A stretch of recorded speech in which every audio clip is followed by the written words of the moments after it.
Muy buenas tardes, maestra Catalina.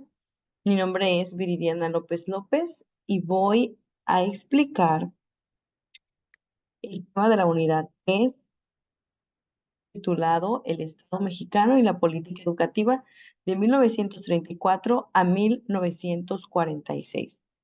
Cabe mencionar que este periodo se vio influenciado en el contexto nacional por el mandato del partido en función, como lo era el partido em, revolucionario, el Partido Nacional Revolucionario, que después sería el Partido de la Revolución Mexicana.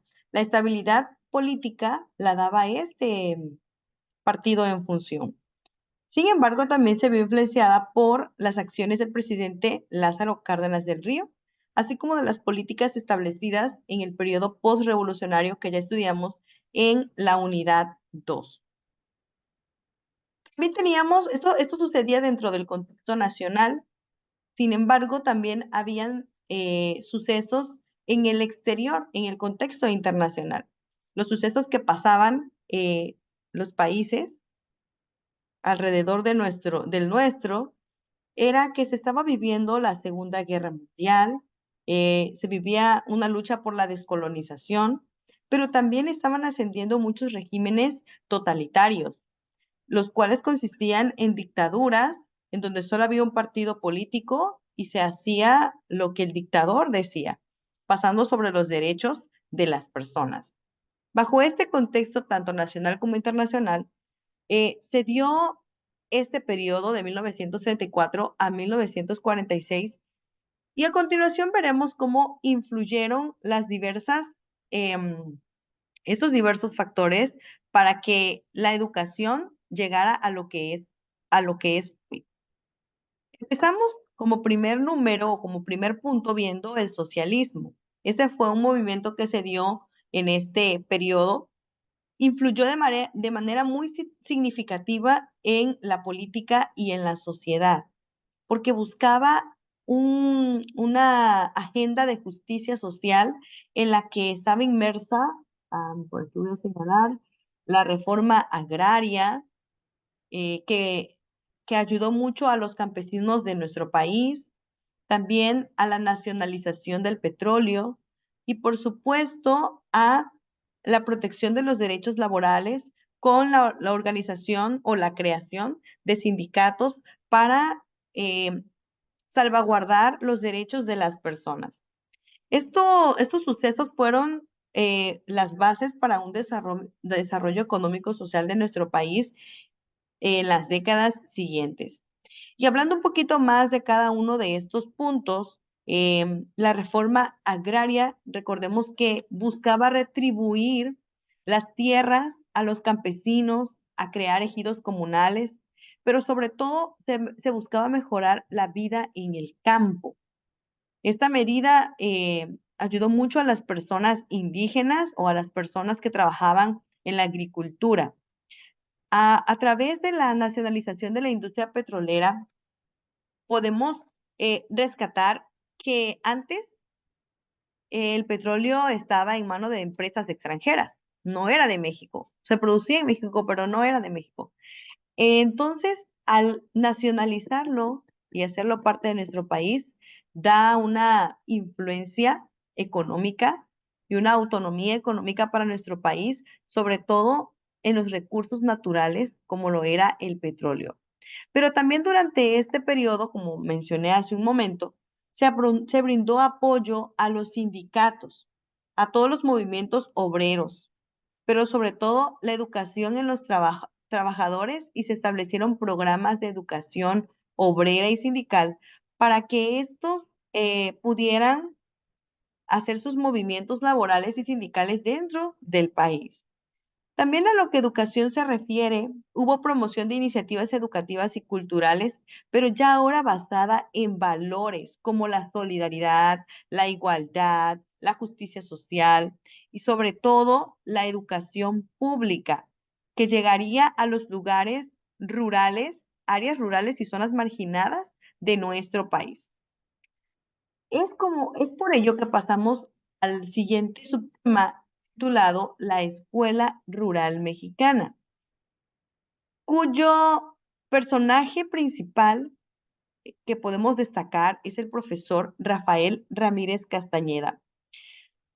Si bien ya desde 1920, o sea, lo que estudiamos en la unidad 2, ya se había establecido la Escuela Rural Mexicana, en este próximo periodo buscaba llevar a la educación a las zonas más marginadas y alejadas del país, capacitando a la población en habilidades agrícolas y promoviendo el desarrollo comunitario.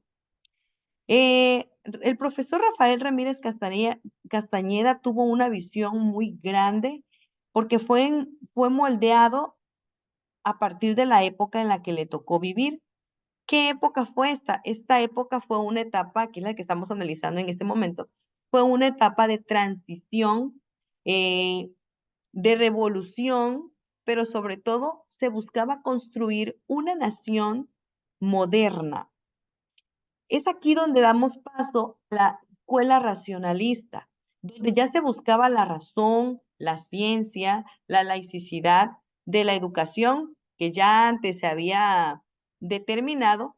Sin embargo, ahora ya estábamos viendo el enfoque general ya se basa en el pensamiento crítico. Por lo tanto, el sistema educativo tuvo cambios. Se creó el Instituto Politécnico Nacional, que fue una de los grandes, de las grandes aportaciones o grandes obras que se hicieron en el gobierno de Lázaro Cárdenas. Y José Vasconcelos es el principal precursor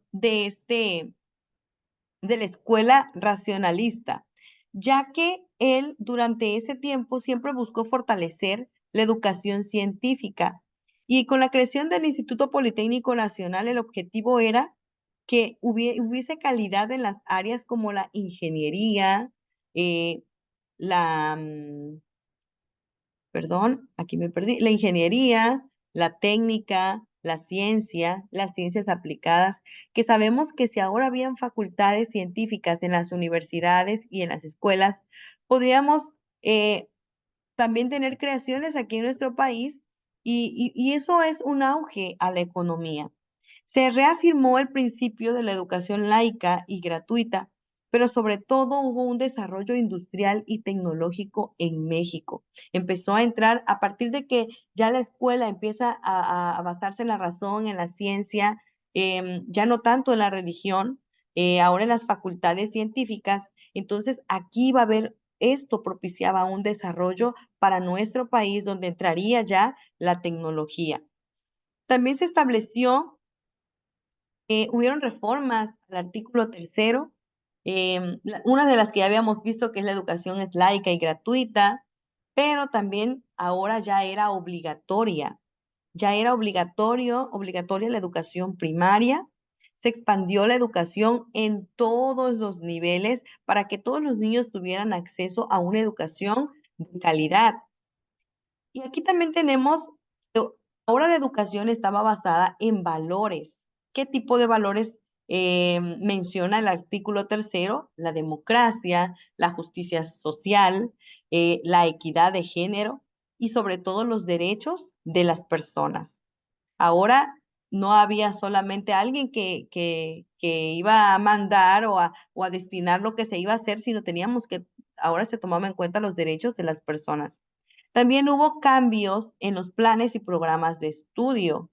Ahora se adaptaron a las necesidades del contexto de nuestros niños, del país. Hubieron nuevos enfoques pedagógicos como el pensamiento crítico, ya se basaban en el desarrollo integral de la persona, pero también en la participación activa del estudiante. Ya no nada más el profesor era un transmisor de conocimiento, sino ya se iba propiciando una educación más integral. Y dentro de todo esto, podemos mencionar que también hubo una parte en donde encontramos la educación sexual, la cual no era no tenía mucho auge en esta época debido a diferentes situaciones. principalmente a la influencia de la iglesia, la cultura y las tradiciones, habían muchas costumbres, muchos tabúes, habían temas que no se podían tocar en la familia, ni se hablaban en la familia. Había muchas limitaciones culturales y sociales, no había acceso a la información. Por lo tanto, este no era un tema que se trataba en el plan de estudios educativo de ese tiempo, sino esto era podíamos educar sexualmente, pero en la familia y las personas que tuvieran la mentalidad abierta de decirle a sus hijos, pero como tal, no había una educación sexual ni que se pudiera enseñar en la escuela debido a los factores que ya mencioné anteriormente. Y es aquí donde llegamos a la gran aportación de Manuel Ávila Camacho, que fue un presidente también de nuestro país y mientras estuvo gobernando, se dio la Escuela de la Unidad Nacional. ¿Qué es la Escuela de la Unidad Nacional? Fue un proyecto educativo implementado que surgió como parte del esfuerzo para promover la unidad nacional y la cohesión social en un momento crucial de nuestra historia, de la historia de nuestro país, porque recordemos que estaba sucediendo una Segunda Guerra Mundial, por lo tanto, había crisis principalmente económica. Esta Escuela de Unidad Nacional presenta ya la educación como cívica y moral, la enseñanza en la historia de México, los valores cívicos, la moralidad. Se buscaba fortalecer el sentido de pertenencia a la nación y promover la participación pública de los ciudadanos. Sabemos que una de esas participaciones también podría ser la elección de los presidentes, porque recordemos que a partir de que se emitió la Constitución Política de 1917, ya no se podía reelegir. A Porfirio Díaz fue el único, el que se reeligió muchas veces, ¿no? Pero después ya los presidentes no se podían reelegir. Entonces aquí tenemos que también otra aportación de la Escuela de la Unidad Nacional fue el desarrollo de la educación rural y comunitaria, pero promovía la inclusión y la tolerancia. Ahora se tomaba la idea de que la diversidad étnica, cultural y lingüística de México no era algo que teníamos que rezagar, sino era una fortaleza que debería ser valorada y respetada, incluso como patrimonio de nuestra nación. Se fomenta la inclusión de todas las comunidades y grupos sociales en la construcción de la nación mexicana y se promovía la tolerancia a las diferencias. Y es aquí también donde la educación rural y comunitaria se centró en este proyecto, porque seguía la premisa de que la educación tenía que llegar hasta las zonas más marginadas y alejadas del país, que todos tuvieran acceso a la educación. Y esto fue un proceso muy paulatino y lento que se fue dando poco a poco gracias al apoyo de los diferentes profesores o los diferentes aportadores a la educación, como José Vasconcelos, que se preocupaban porque la educación llegara a todos los rincones del país, pero también por los presidentes que hacían la parte que les correspondía. En este caso, de Lázaro Cárdenas, de Manuel Ávila Camacho. Pero también se implementaron programas destinados a mejorar las condiciones de vida y a promover el desarrollo comunitario de estas. Aquí también otra aportación que podemos aprender de la Escuela de la Unidad Nacional es la colaboración con la sociedad civil, porque incluyó instituciones religiosas, sindicatos, organizaciones de mujeres y grupos de la sociedad civil en general para ayudar a fortalecer el impacto educativo en todas las regiones, pero sobre todo que hubiese una unidad social, una cohesión social promovida por valores, inclusión de comunidades y construcción de una nación mexicana. Estas políticas sin duda reflejaban un compromiso del gobierno mexicano con la educación como herramienta para el desarrollo social, económico y político de nuestro país. Todas estas aportaciones tuvieron también sus limitaciones, pero fue un esfuerzo por fortalecer nuestra identidad nacional y unidad en un momento muy crucial, y sobre todo que fueron las bases de lo que hoy es el sistema educativo mexicano.